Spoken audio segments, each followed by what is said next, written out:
Halo guys, kali ini bukan cuma nonton, menghadiri preskon, poster, dan host Suamiku Lukaku. Ada Krisdayanti-nya loh, yuk kita simak. Saya menerima tawaran film ini. Jadi ada satu momen ketika dulu saya nggak sengaja, tapi bukan kekerasan di rumah tangga, lebih ke TK, iya ke TKW itu ya. Dia masuk ke DM saya, minta tolong. Yang saya bilang, saya kira itu adalah bercandaan atau nggak hoax. Dia kalau nggak salah antara di Cina atau nggak di mana, saya lupa. Yang akhirnya kita telusuri dan kita berhasil membawa dia ke Indonesia. Di situ saya dibantu sama lembaga di sini. Akhirnya saya juga dapat penghargaan. Cuman yang saya mau kasih tahu, ketika kejadian itu saya kaget banget. Ada orang yang tidak boleh pulang, ditahan pasportnya, disiksa, dipukulin berdarah-darah, sampai saya juga ada ya seperti ini, saya bilang. Dan ketika dia sampai ke bandara, saya ada di pintu mau keluarnya. Dia melihat saya dan dia peluk saya. Dia sudah berapa tahun di sana, sekitar 75 tahun, yang nggak bisa pulang. Dia peluk saya lama dan akhirnya bilang terima kasih. Dan balik ke pertanyaan kenapa saya ini terlalu banyak mungkin ya wanita yang nggak bisa ngapa-ngapain ketika ada kekerasan. Dan sekarang diceritakan di sini adalah suaminya yang melakukan kekerasan, dan itu banyak sekali. Di sini seperti kita mengisyaratkan kepada orang-orang, ada kok lembaga yang bisa melindungi. Selain itu adalah keluarga, ada lembaganya. Jangan takut.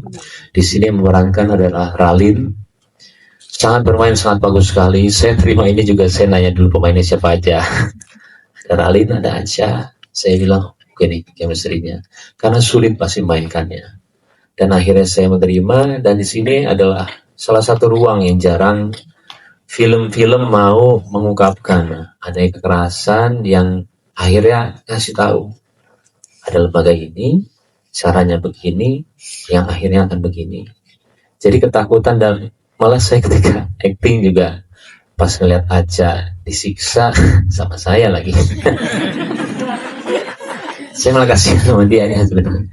Kasihan juga ya. Dan ada perempuan seperti ini ya, saya bilang. Jadi malah kita ngerasain untuk dirinya. Yang sebenarnya saya sebagai pemain kan harus mempunyai rasa sensitif yang kuat. Yang akhirnya dari situ, ya mudah-mudahan ya Pak Syarat ya, dengan apapun yang, karena saya tahu film ini juga sudah terhenti lama sekali. Terima kasih sudah percaya itu sama saya juga. Insya Allah mudah-mudahan dari hasilnya bisa membuat perempuan-perempuan yang mengalami kejadian ini nggak takut. Yang akhirnya masalah itu selesai dan ya udah jadi janda aja deh, pusing. Terima kasih. Tuh punya empati yang besar. Kayaknya juga udah nggak sabar karena tayangnya film ini ternyata masih Mei, masih bulan Mei. Jadi mudah-mudahan standby siap untuk menunggu launchingnya. Jadi ini juga mungkin momen untuk bisa sounding tentang soundtrack dari film Suamiku Lukaku. Judulnya Aku Bangkit. Jadi memang pertama kali saya dengar lagu ini di Agustus 2025. Jadi Syarat ini adalah profesional teman lama ya, sutradara film yang saya kenal dari Multivision Plus, dan Syarat juga bersama istrinya Renu tinggal di Indonesia dan terus produktif untuk membuat karya-karya besar. Dan saya dihubungi juga oleh salah satu pemain di film Suamiku Lukaku, yaitu Mbak Ayu Ashari, bahwa saya diminta untuk dicari sama Syarat untuk bisa nyanyiin lagu soundtrack. Jadi jelas saya pasti ingin dengar dulu gimana lagunya, dan saya dengar dan langsung ada klik gitu ya. Jadi ya memang saya dapat tugas yang mulia untuk bisa menyanyikan soundtrack lagu Suamiku Lukaku ini. Ya kalau tadinya judulnya Suamiku Lukaku tuh kok kayaknya, aduh, diapain dia sama suaminya gitu ya? Kenapa ya? Ya gitu. Jadi ketika saya tahu juga judulnya Aku Bangkit, ini mungkin lebih kepada afirmasi, semangat buat semua kaum perempuan. Kalau perempuan dibilang ayo bangkit, kita bangkit, ayo bangkit gitu, pasti semuanya punya naluri yang luar biasa karena memang perempuan serba bisa, multitasking ya. Jadi saya yakin semua perempuan juga bisa bersama-sama campaign lagu Aku Bangkit ini menjadi bagian dari film Suamiku Lukaku. Sebenarnya bukan hanya untuk perempuan, untuk laki-laki juga. Ini industri di mana kita harus bisa stay true to ourselves, meskipun banyak demand dari atau banyak tuntutan dari banyak pihak untuk kita bisa menjalankan misi, terutama dari cerita, dari naskah gitu ya.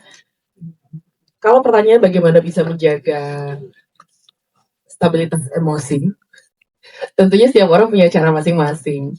Saya sebagai aktor punya metode sendiri mungkin untuk tetap bisa zen gitu ya. Zaman sekarang lagi Zen-zennya. ya, lagi ini nih, lagi musimnya stoik ya. Betul. Jadi sebenarnya satu hal yang bisa dipraktekkan sama semua orang, nomor satu adalah sebagai perempuan tentu kita pasti bawa value yang kita bawa dari rumah. Sehingga saya percaya bahwa rumah adalah wilayah aman untuk kita. Itu penting sekali bagaimana ibu sebagai tonggak kekuatan rumah tangga buat saya untuk selalu memberikan nilai-nilai yang baik dan juga kekuatan untuk anak-anak, terutama untuk perempuan, sesama perempuan. Penting untuk kita juga sadar bahwa perempuan punya pilihan. Kalau buat saya selalu bilang bahwa aktor bukan berarti boleh diapain aja atau mau ngapain aja. Aktor adalah orang yang punya pilihan untuk bisa mengekspresikan pesan dengan berbagai macam caranya. Sebagai aktor, perempuan, saya ingin selalu bilang ke teman-teman bahwa semua aktor punya pilihan. Laki-laki maupun perempuan. Dan sebagai perempuan, kita punya berbagai range karakter yang luar biasa. Dan di dalam proses, saya nggak tahu udah boleh masuk ke sini atau belum. Sekarang ada satu profesi namanya Intimacy Coordinator. I'm very proud to be one of them. Profesi ini bertujuan untuk menjaga keamanan. Sekali lagi, keamanan ya teman-teman. Kalau nyaman itu bonus, tapi nomor satu keamanan. Karena kami percaya aman dulu baru nyaman. Kalau nyaman dulu baru aman, jadi toxic ya teman-teman. Jadi tugasnya Intimacy Coordinator adalah menjaga keamanan dalam adegan-adegan terkait keintiman atau intimacy. Ada 3 hal tentang intimacy. Yang pertama adalah aktivitas seksual, yang kedua telanjangan, dan yang ketiga kedekatan secara jarak atau close proximity. Nah, itu semua ada di dalam film ini. Sehingga dalam persiapan, saya senang sekali bahwa Pak Syarat dan Mbak Viva benar-benar Mbak Westi benar-benar committed dalam prosesnya. Dalam proses kita menjunjung tinggi respect di antara satu sama lain dan sepakat untuk melakukan segala prosesnya dengan seaman mungkin. Itu termasuk Askia di sini, aktris cilik kita. Dari awal bahkan kita bilang bahwa naskah yang dibaca Askia harus naskah for minors. Jadi yang baca mamahnya, Askia baca secukupnya. Saat adegan, terutama adegan-adegan terkait kekerasan, Askia tidak boleh hadir di situ. Jadi, we really care untuk minor dan juga untuk keselamatan semuanya. Gitu. Sekali lagi, terima kasih. Dalam produksi Cinemark pun sekali lagi berkomitmen penuh pada misi film ini sejak awal. Saya yakin dengan proses seperti ini, film Indonesia bisa jadi tempat yang semakin aman untuk semuanya. 12 tahun 2022 tentang adanya edukasi melalui sinema baru bisa diwujudkan pada kesempatan malam hari ini. Dan mungkin launchingnya tanggal bulan Mei nanti, 27 Mei nanti. Karena memang siogianya dari tahun 2022, edukasi itu harus sudah dimunculkan dari 2 tahun yang lalu. Tapi sayangnya memang tidak ada kata terlambat. Kalau tadi disampaikan, apakah memang edukasi itu harus melalui kurikulum? Tidak harus selalu melalui kurikulum, tetapi memang bisa melalui film. Saya betul-betul tersanjung tadi sutradara maupun kru dari semua aspek perempuan, kemudian dari persiapannya sempat disinggung mengenai keamanan dan kenyamanan. Kemudian yang paling terpenting di dalam regulasi yang kita buat dari 9 jenis kekerasan seksual, salah satu yang harus diantisipasi adalah kekerasan seksual berbasis gender, kemudian kekerasan seksual berbasis elektronik. Nah, yang harus diantisipasi karena film salah satu juga yang harus diantisipasi, kita harus ada aturan rules yang memang harus diantisipasi dengan aturan yang main yang tadi disampaikan oleh sutradara. Karena ada anak yang memang kita libatkan. Maka untuk itu, saya juga mengapresiasi kalau ternyata ruang publik yang kita ingin sampaikan kepada masyarakat umum, bahwa kekerasan di dalam rumah tangga itu bukan hanya perempuan, ibu maupun ayah, tetapi ada korban di situ adalah anak yang juga harus menjadi bagian perlindungan. Nah, tentu hari ini kita juga akan mengetahui bahwa penyintas itu harus juga menjadi bagian yang didengarkan. Ada ruang-ruang sepi yang memang orang harus bisa bangkit, kemudian harus ada ruang keadilan dan negara harus hadir di situ. Saya mengapresiasi, mudah-mudahan dari regulasi yang kita keluarkan hari ini bukan hanya di undang-undang tindak pidana kekerasan, tetapi ada penghapusan PKDRT, kekerasan dalam rumah tangga, yang tentu menjadi dua kolaborasi, dan tinggal bagaimana pemerintah dalam hal ini mengelaborasikan itu di dalam regulasi pengawalan di sisi-sisi lainnya. Yang hari ini kita mengetahui bahwa aparat penegak hukum (APH) yang melakukan penanganan tentu saja harus juga melakukan koreksi, karena tidak semua aparat penegak hukum memperlakukan para korban ini sebagaimana yang kita inginkan. Nah, tentu ini menjadi sebagai bahan juga edukasi kepada para penonton. Ada empati publik yang harus kita sampaikan, dan saya harap film ini bisa menyampaikan itu kepada masyarakat umum, bahwa ada keberpihakan masyarakat yang harus juga kita sampaikan di dalam ruang-ruang sepi di dalam rumah tangga.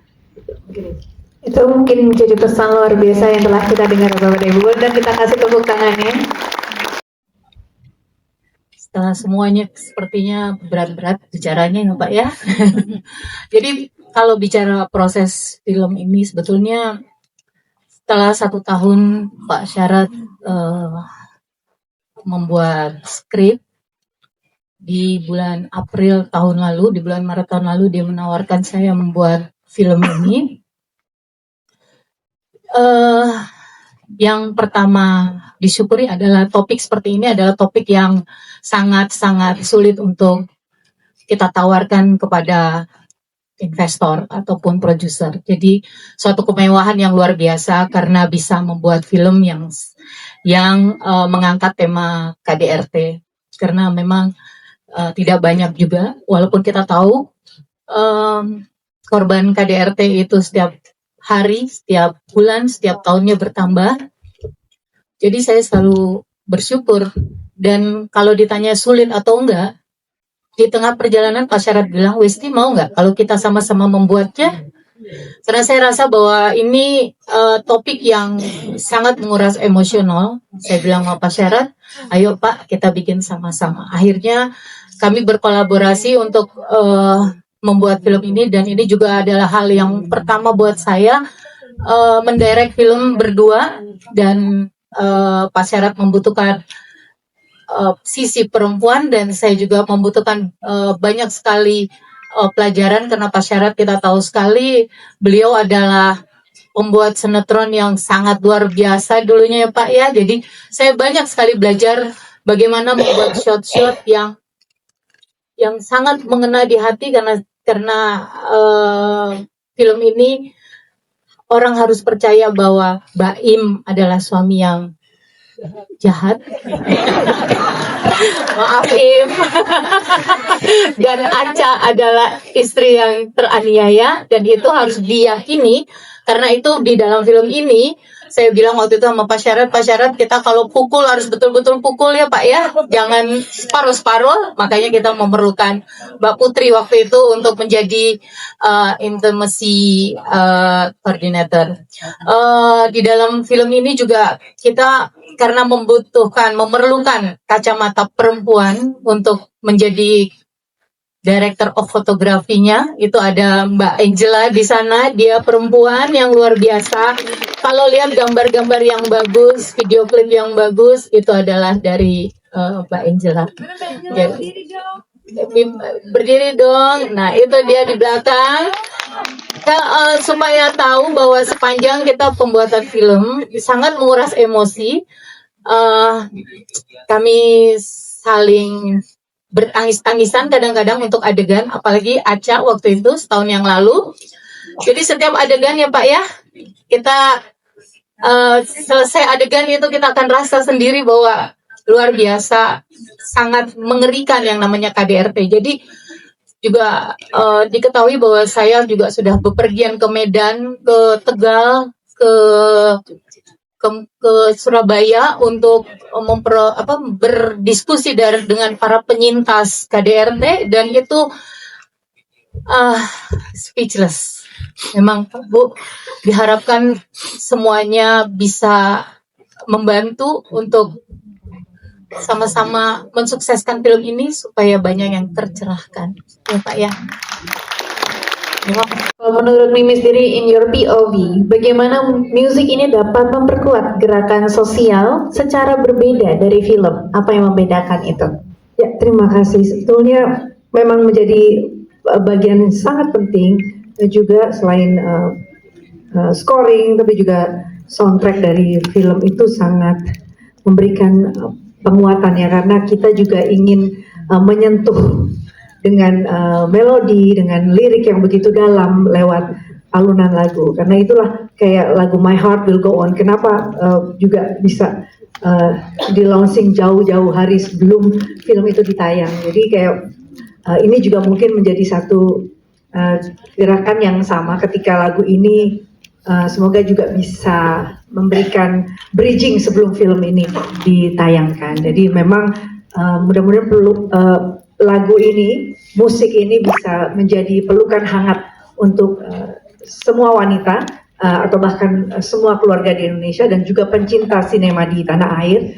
Karena memang saya pribadi merasa sangat terhormat bisa menjadi bagian penting dari sebuah film besar karya Syarat Saran dan juga Mbak Westi, Suamiku Lukaku, karena kalau kita bicara tentang tindak pidana kekerasan seksual atau kekerasan dalam rumah tangga, ini bukan hanya persoalan hukum, tapi bagaimana kita berdiri bersama para penyintas bahwa semua perempuan, semua anak, semua ibu, semua manusia layaknya mendapatkan ruang yang aman sebagai makhluk yang dicintai dan dikasihi. Jadi mudah-mudahan dengan lagu film ini jadi semakin lebih luas lagi segmentasinya untuk lebih dicintai.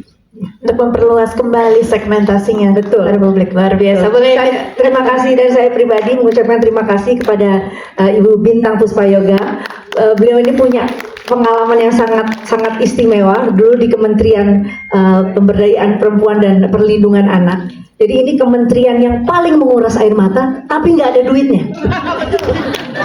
Betul. Jadi that's true, Syarat. Jadi mudah-mudahan dengan film, betul, APBN paling kecil ya. Jadi mudah-mudahan dengan film ini kita populerkan bagaimana keinginan daripada lawmaker, teman-teman di Komisi 8 untuk bisa mensosialisasikan undang-undang TPKS ini bisa lebih bangkit dengan adanya film Suamiku Lukaku. Saya tuh bingung sebenarnya. Tapi Karena ada kan lu nampar beneran kan, ingat? kapan lagi nambah aja? Gak bercanda kok. Jadi kalau ke sayanya, saya bilang aja itu beneran. Ini beneran ya saya, karena kita tahu kosongnya tamparan sama rasa pemain ketika ditampar bener, itu beda. Dan itu ada rasa yang marah bener, merahnya natural, dan saya mau gitu ketika beneran. Setiap aja nampar itu beneran kalau ke saya. Tapi kalau ke dia ada beberapa yang saya tuh tipikal pemain dengan ngasih tahu lawan ketika saya mau ngelakuin sesuatu. Salah satu ada adegan itu yang kaget acak sebenarnya ketika saya giniin. Habis itu ada adegan saya giniin mukanya setelah itu. Dia bilang ketika gak ada laki-laki yang paling kurang ngajar giniin muka gue. Tapi di situ ketika ketangkap kameranya natural dibandingkan kita kasih tahu dia dulu. Habis ini gue begini ya. Karena gini loh, kekagetan pemain ketika dilakuin oleh aktor lain itu adalah tontonan buat kalian semua. Tapi kalau udah keatur nggak akan kaget. Nah itu yang kadang-kadang ya kita nyelesainnya. Tadi ditanya berapa kali shot, berapa kali take. Kadang-kadang 1 kali take, 2 kali take doang. Karena setelah itu adalah pengulangan yang cuma hafalan. Tapi untungnya di sini juga ada banyak yang ngejaga semuanya ya. Ya ampun, orang-orang apa itu Mbak Putri. Dia itu yang ngasih tahu harus gini. Jadi lucunya tuh awal kan saya maca udah kenal ya Mbak Putri. Oke, ini ada aku sekarang ya, nggak boleh ada batasan-batasan. Ya, batasan apa nih saya bilang. Akhirnya kita caranya maju dari situ ke situ. Maju 1 langkah, masih nyaman atau enggak? Masih. 1 langkah maju sampai kita deket banget. Masih atau enggak? Untungnya kita udah kenal. Masih. Sekarang sentuh. Akhirnya Aca bilang tidak nyaman. Nah di situ ternyata kita tahu batasannya sebagai pemain. Untungnya ada dia yang istilahnya kita tidak semeraut lah. Yang akhirnya ketika take itu saya izin. Saya boleh megang apa? Karena ini bukan nafsu pria. Ini buat menonton biar kaget. Saya izin boleh apa, gimana. Oh Putri akhirnya ini boleh, ini nggak boleh. Jadi memang kita buat ini nggak ngasal-ngasalan. Semuanya atas persepsi penglihatan wanita-wanita yang mau nonton nanti. Gimana caranya jadi nyaman dan semuanya. Gitu. Perhatian tentunya dengan Ibu Bintang, Bu Prayoga dan juga Ibu Sally. Tadi juga salam dari Ibu Wakil Menteri Perlindungan Anak dan juga Pemberdayaan Wanita, Pemberdayaan Perempuan.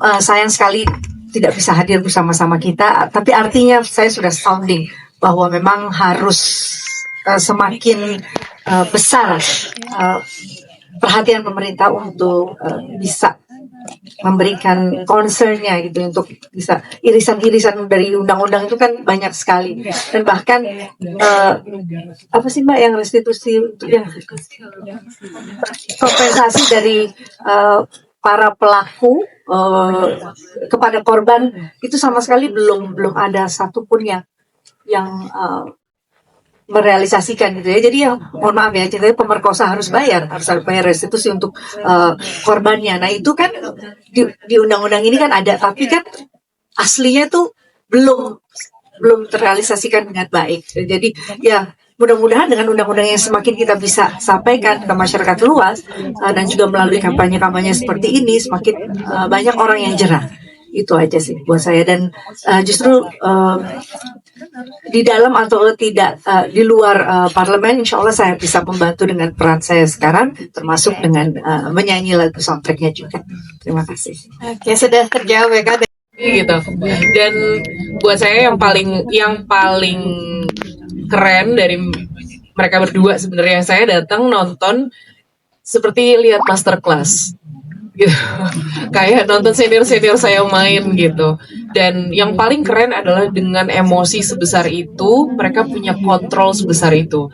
Which saya bekerja sama dengan tim stan untuk memastikan semua terlihatnya real, karena memang arahannya, permintaannya ini terlihatnya harus real, terlihatnya harus sesuai dengan arahannya supaya pesannya tibanya tepat.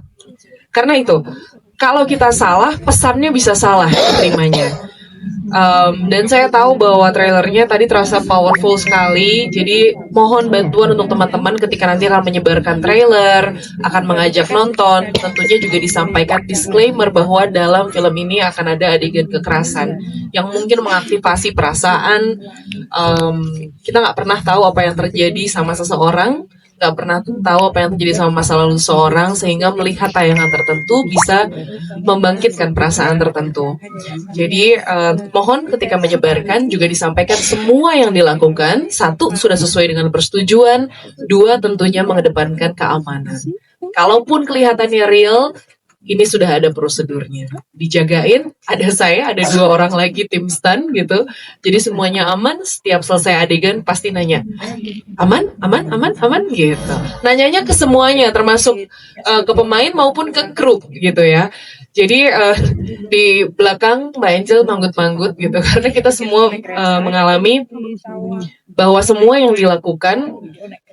Kembali lagi ke pertanyaannya, apakah saya mengarahkan? Tentu tidak. Yang mengarahkan adalah para sutradara dan inisiatif pemain untuk betul-betul punya kontrol yang besar, emosinya yang sangat dalam, emosinya yang sampai ke hati gitu yang nonton. Dan yang menarik buat saya adalah justru di sini kita rasanya jadi bisa ada di posisinya Mbak Im juga. Sebagai tokoh maksudnya ya gitu. Jadi ada momen dimana kita ngerasa kok kita jadi empati ya sama dia, karena kami tahu apa akarnya, apa problemnya. Jadi film ini ceritanya loop gitu, kita tahu apa akarnya bisa terjadi masalah seperti ini dan apa yang terjadi dan bagaimana akibatnya, sehingga harapannya memang film ini bisa jadi media penyampai pesan yang tepat. Dan juga jadi showcase betapa kerennya memang Mbak Im Wong, Acha, Ralif, dan yang lainnya. Orang yang sudah bersalah itu benar-benar setimpal, kalau bisa berat. Sama seperti kalau kita bicara korupsi ya, dan ini lebih ke penganiayaan, lebih ke batin, lebih ke rasa, lebih ke semuanya, lebih ke hukuman. Karena ketika sudah dihukum berat pasti tidak akan ngulangin lagi. Itu kalau saya lebih ke dampak ketika dia sudah berbuat salah, ada hukuman yang betul-betul ya, bukan bisa dipermainkan dengan uang. Nah itu dia, itu doang sih.